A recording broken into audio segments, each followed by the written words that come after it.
Hi, my name is Sarah Panico, and I'm the new Director of Communications at Hearst Company, and today I'll be presenting on the Cosmopolitan PR crisis. So to begin, Cosmopolitan tweeted a link to a story with the headline, "How This Woman Lost 44 Pounds Without Any Exercise." Unfortunately, the headline was misleading because the actual story documented severe health issues that the woman went through, including a rare form of cancer, numerous surgeries, and organ removal. And as soon as the users saw this, they felt that the magazine was promoting cancer as a weight loss method or diet hack, which led to huge backlash on social media, specifically Twitter. It's important to note that the audience that we're working with is a concerned audience. The reason for this is because there was low severity. We obviously tweeted a very problematic headline, but there were no casualties, there were no deaths.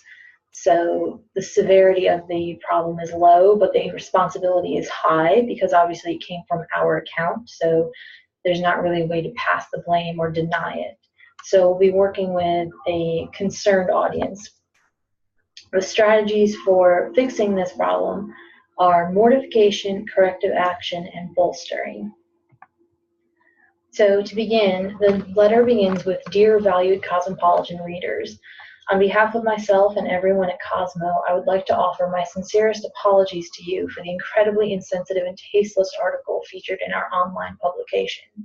We recognize that any sort of illness should never be trivialized or be made out to be a way to lose weight, especially one as serious as the cancer Ms. Harbinson dealt with.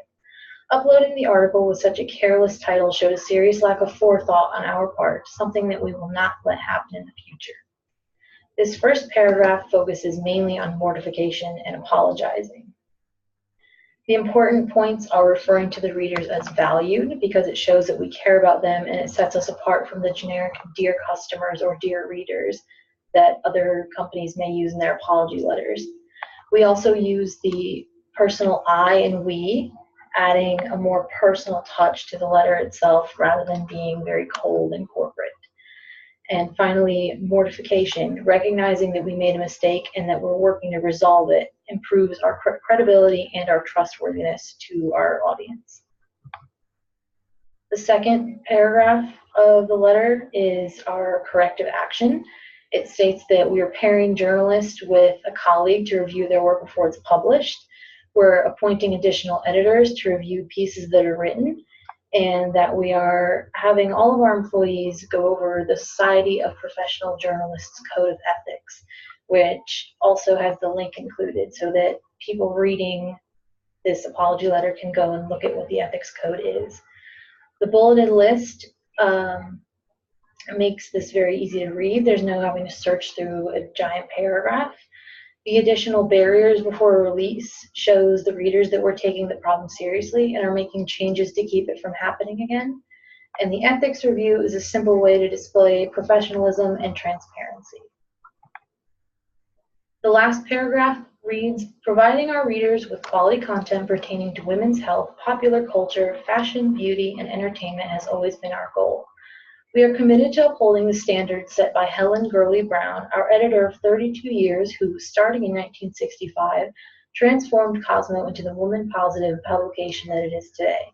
Without feedback from you, our readers, we cannot continue to grow as a company. Thank you all for your continued patronage."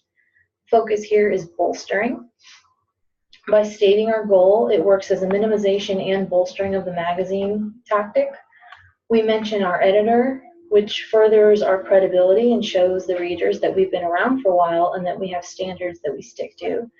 And finally, we talk about feedback and gratitude, making the readers feel needed and appreciated by stating how important their feedback is to our growth, and thank them for supporting our business. The mediums that this should be published on are very important because the initial backlash began on Twitter. We need to make a point of pushing it there. It should also be posted on Cosmo's website and should be posted on every other social media platform that the magazine is active on, especially Instagram and Facebook. Additionally, after being posted, the link should be available in the bios for each of these sites so that readers can go back and look for it if they needed to refer to it or if they wanted to make their own post about it. I thank you for listening to my presentation, and I formally request that this letter be posted as soon as possible to minimize damage and allow us to control the narrative of this crisis.